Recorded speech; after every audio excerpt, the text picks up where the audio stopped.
মৰমৰ ছাত্ৰ-ছাত্ৰীসকল, আশা কৰোঁ তোমালোক ভালে কুশলে আছা। আমি ইতিমধ্যে প্ৰফুল্ল দত্ত গোস্বামীৰ কিতাপৰ কথা নামৰ পাঠটোৰ প্ৰথম খণ্ডৰ প্ৰশ্নোত্তৰসমূহ আলোচনা কৰিলোঁ। তোমালোকে নিশ্চয় সেই প্ৰশ্নোত্তৰসমূহ চাইছা আৰু নিশ্চয় ভালদৰে লিখিও লৈছা। অন্ততঃ মই তেনেদৰে ভাবিছোঁ। আৰু আজি আমি আলোচনা কৰিবলৈ লৈছোঁ ইয়াৰ পিছৰ প্ৰশ্নোত্তৰসমূহ। আহাচোন তেনেহ'লে আমি প্ৰশ্নোত্তৰসমূহ চাই লওঁ। Question number 5। কিন্তু যি সজ কিতাপ এখন ধ্বংস কৰে সি বিবেচনাকে হত্যা কৰে। কথাষাৰ ব্যাখ্যা কৰা। উত্তৰ: কিতাপত মানুহৰ সঞ্চিত জ্ঞান থূপ খাই থাকে। মানুহে যুগ যুগ ধৰি যিবোৰ জ্ঞান আৰু অভিজ্ঞতা অৰ্জন কৰে সেই সকলো কিতাপৰ আকাৰত লিপিবদ্ধ কৰি যায়। পূৰ্বপুৰুষে দি থৈ যোৱা সেই অমূল্য অভিজ্ঞতাসমূহে মানুহক চিন্তা কৰিবলৈ শিকায়। এখন ভাল কিতাপে মানুহক জীৱন যাত্ৰাত সংগ্ৰাম কৰিবলৈ সাহস দিয়ে, জীৱনত আগবাঢ়ি যাবলৈ প্ৰেৰণা যোগায়। কেতিয়াবা কেতিয়াবা একোখন কিতাপে যুগস্ৰষ্টাৰ কাম কৰে, অৰ্থাৎ কেতিয়াবা এখন কিতাপে এটা নতুন যুগৰে সৃষ্টি কৰি দিয়ে বুলি কোৱা হয়। নতুন সমাজ গঠনত অপৰিহাৰ্য অৱদান আগবঢ়ায়। নতুন এচাম মানুহৰ চিন্তা শক্তিক বাট দেখুৱায়। এনেকুৱা ভাল কিতাপসমূহ সমগ্ৰ মানৱ জাতিৰ উমৈহতীয়া সম্পদস্বৰূপ। গতিকে যিয়ে এনেকুৱা মহৎ বা উৎকৃষ্ট গ্ৰন্থ এখন ধ্বংস কৰে নাইবা নষ্ট কৰে, তেওঁ প্ৰকৃততে মানুহৰ বিবেচনা শক্তিকে ধ্বংস কৰে আৰু মানুহৰ চিন্তাধাৰাক পংগু কৰিবলৈ অপচেষ্টা চলায়। ইয়াৰ পিছৰ কুৱেশ্যনটো গ দীঘল প্ৰশ্ন, প্ৰতিটো প্ৰশ্নৰ মূল্যাংক 4 অথবা 5, মানে এইখিনি আমাৰ লং কুৱেশ্যন। Question number 1।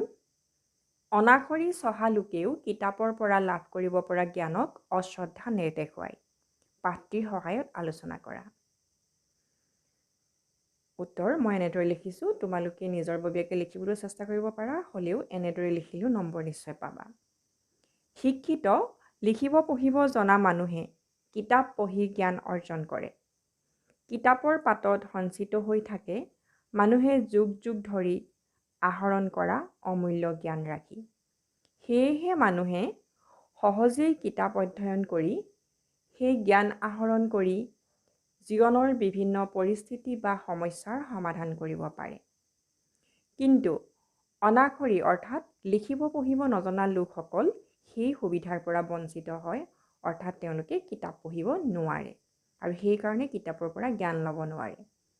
তেওঁলোকে কিতাপৰ পৰা পাব পৰা জ্ঞান আয়ত্ত কৰিব নোৱাৰে। সেয়েহে তেওঁলোকেও কিতাপৰ পৰা আয়ত্ত কৰিব পৰা জ্ঞানক যথেষ্ট দৰকাৰী বুলি অনুভৱ কৰে আৰু কিতাপক শ্ৰদ্ধা কৰে। কিতাপ সম্পৰ্কে বিভিন্ন দেশত প্ৰচলন থকা যোজনাসমূহে আমাক তাৰে উদাহৰণ দিয়ে। চীন দেশত কিতাপ সম্পৰ্কে প্ৰচলিত থকা যোজনা এনেধৰণৰ: কিতাপ মেলা মানেই লাভ, বিদ্বান লোকে চোৰাং কাম নকৰে।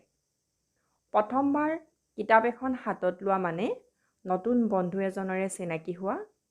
দ্বিতীয়বাৰ সেইখন হাতত লোৱা মানে পুৰণি বন্ধুক লগ পোৱা। যদিহে কোনোবাই অতীত আৰু বৰ্তমান জানিব খোজে তেনেহ'লে তেওঁ 5 গাড়ী কিতাপ পঢ়ি ল'ব লাগে। একেদৰে চীন দেশৰ নিচিনাকৈ বেলেগ বেলেগ দেশতো কিছুমান যোজনা প্ৰচলিত আছে। আমাৰ পাঠত আৰু এটা যোজনা আছিল যে আলবানিয়াত এটি যোজনা প্ৰচলিত আছে, যি পঢ়িব আৰু লিখিব পাৰে তাৰ চকু 4টা। গতিকে আমি ক'ব পাৰোঁ যে মানুহৰ মুখে মুখে প্ৰচলিত এই যোজনাবোৰে অনাখৰি চহা লোকৰ কিতাপৰ প্ৰতি থকা উচ্চ ধাৰণাকে প্ৰতিফলিত কৰিছে। অৰ্থাৎ আমি সকলোৱে জানো ফকৰা যোজনা এইবিলাক হৈছে আমাৰ মৌখিক সাহিত্য, মানে মানুহৰ মুখে মুখে প্ৰচলিত হৈ আহে। আৰু এই যোজনাবিলাক অনাখৰি লোকৰ মাজত প্ৰচলিত, মানে তেওঁলোকে লিখিব পঢ়িব নজনা মানুহে তেওঁলোকে যিখিনি জ্ঞান অৰ্জন কৰে সেইখিনি মুখে মুখে ইটো পুৰুষৰ পৰা পূৰ্বপুৰুষৰ পৰা উত্তৰ পুৰুষলৈ তেওঁলোকে মুখে মুখে দি যায়। আৰু এনেকুৱাকৈ মুখে মুখে দি যোৱা এই যোজনাবিলাকত কিতাপ সম্পৰ্কে যিবিলাক উচ্চ ধাৰণা তেওঁলোকৰ আছিল, তেওঁলোকে কিতাপ সম্পৰ্কে যিখিনি ভাল কথা ভাবিছিল সেইখিনি এই যোজনাবিলাকত প্ৰকাশিত হৈছে। চীন দেশতো সেই তেনেদৰে আছিল আৰু আলবানিয়াতো তেনেদৰে আছে। কুৱেশ্যন নম্বৰ 2, কিছুমান কিতাপৰ সোৱাদ ল'ব লাগে, আন কিছুমান লাগে গিলিব আৰু অলপ সংখ্যক লাগে চুবাব আৰু হজম কৰিব। কথাখিনিৰ তাৎপৰ্য বিশ্লেষণ কৰা। উত্তৰ: পৃথিৱীত প্ৰতিদিনে হাজাৰ হাজাৰ কিতাপ ছপা হৈ ওলাই আছে। বিভিন্ন ভাষাত বিভিন্ন লেখকৰ এনে কিতাপসমূহ আকৌ বিভিন্ন ভাৱ বা ভিন ভিন বিষয়ৰ হয়।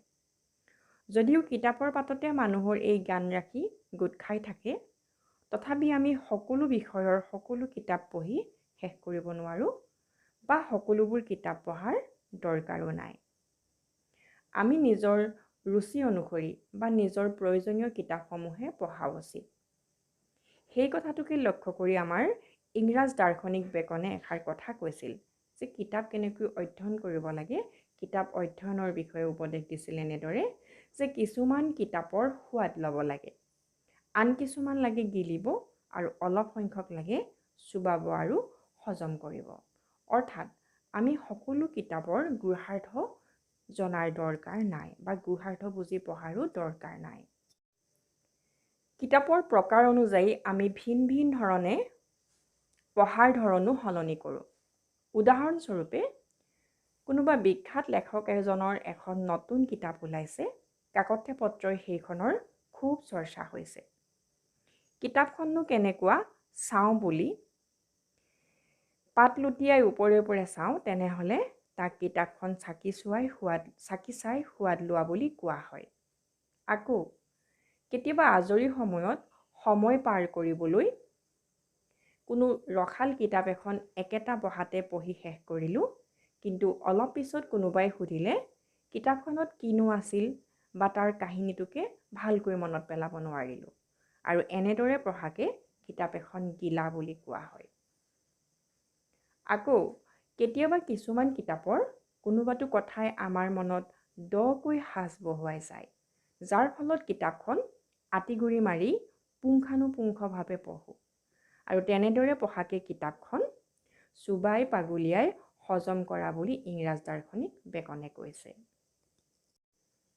কুৱেশ্যন নম্বৰ 3, কিছুমান কিতাপে ৰাইজৰ ওপৰত অদ্ভুত প্ৰভাৱ পেলায়। পাঠটোৰ সহায়ত বুজাই লিখা। উত্তৰ: কিতাপে মানুহৰ মনৰ জ্ঞান বুদ্ধি বৃদ্ধি কৰি চিন্তা শক্তি জগাই তোলে।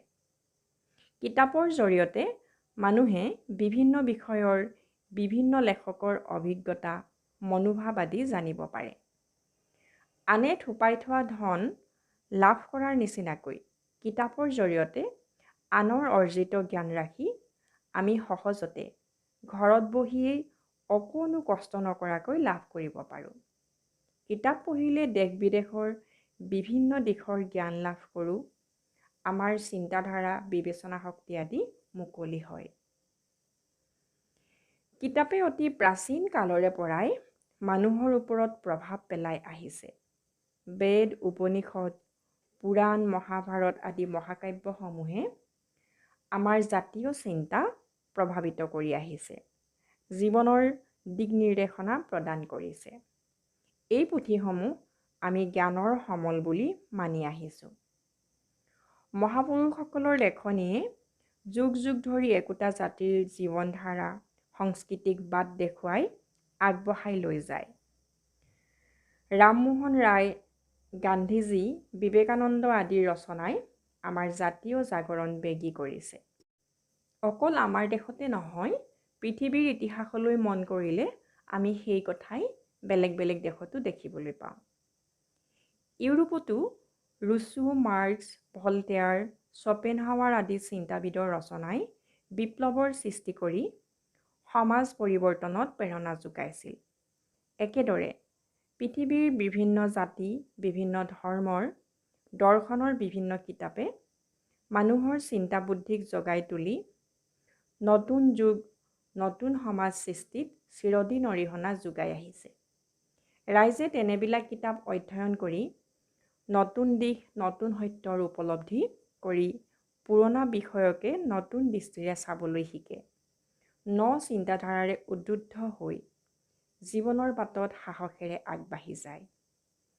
উৎকৃষ্ট বা মহৎ গ্ৰন্থবিলাকে এনেদৰেই ৰাইজৰ ওপৰত প্ৰভূত প্ৰভাৱ পেলায়। ইয়াৰ পিছৰ কুৱেশ্যন আৰু এটা লং কুৱেশ্যন তোমালোকলৈ লৈ আহিছিলোঁ। কুৱেশ্যন নম্বৰ 4, আজি যন্ত্ৰৰ যুগত গুৰুৰ স্থান সৰহখিনি কিতাপে কাঢ়ি লৈছে, এতিয়া কিতাপেই গুৰু, কথাখিনি পাঠটিৰ সহায়ত আলোচনা কৰা। উত্তৰটো এনেধৰণৰ আছিল, পুৰণি কালত কিতাপ বৰ সহজলভ্য নাছিল, সেয়েহে গুৰুৰ গৃহত থাকি শিষ্যই গুৰুৰ মুখৰ পৰা শুনি শুনি বিদ্যা আহৰণ কৰিবলগীয়া হৈছিল। বিদ্যা শিক্ষা তথা জ্ঞান মানুহক সংসাৰত জটিলতা বুজিবলৈ, জীৱনটোক সহজভাৱে আগবঢ়াই নিবলৈ এটা অতি গুৰুত্বপূৰ্ণ সম্পদস্বৰূপ। জ্ঞান আহৰণ কৰিব পাৰিলে এজন লোক বুদ্ধিবৃত্তিত আগবঢ়া হয়। সেয়েহে প্ৰাচীন কালৰে পৰাই বিদ্বান লোকক সমাজত আগস্থান দিয়া হয় আৰু শ্ৰদ্ধা কৰা যায়। বিদ্বান লোকক ইয়াত কতো থাকি গৈছিল।